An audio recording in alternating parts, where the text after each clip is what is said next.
ভিডিওটি পুরো দেখুন, খুব ইন্টারেস্টিং ভিডিও আছে। এবং মায়ের কি হয়েছে?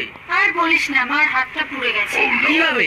রুটি করতে গিয়ে ঠেকা খেয়েছে। ওই ছাদ দিকে এবার জামা প্যান্ট গুলো কেচে আসি। ও মা, তা তুমি এই হাত নিয়ে কাপড় কাচবে কি করে?